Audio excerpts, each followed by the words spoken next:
उहाँले नबुझेको कुरा हजुरले बुझ्नु भएको छ। त्यस्तो शक्तिशाली मान्छे हजुर, बुझ्नुभयो नि। त्यो भएर आनन्द गर्नु, मन बढाउनु, म मेरो ईश्वरको उपचार लिन्छु भनेर मन उठाउँदै जानु, बढ्दै जानु।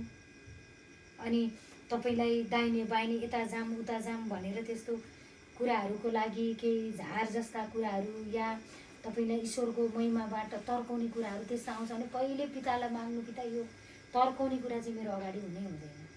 मान्छेले गरेर माया, मान्छेको माया मेरो लागि होइन, मलाई त हजुरको प्रेम चाहिएको, हजुरको माया चाहिएको। मान्छेले कठै भनेर हुनेवाला केही छैन, लाखौँ पैसा खनाए पनि हुनेवाला छैन, ट्रान्सप्लान्ट गरे पनि हुनेवाला छैन।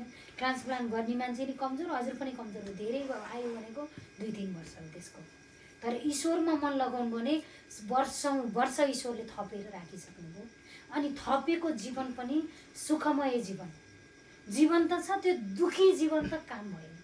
सुखी जीवन के सुन्दर जीवन, परमेश्वरबाट पाएको जीवन त सुन्दर जीवन। त्यो तडपी तडपी बाँच्नु पनि, तडपी तडपी रहनु पनि त्यो जीवन त हो। त्यो तडपिनलाई त पिताले हामीलाई रच्नु भएकै हो।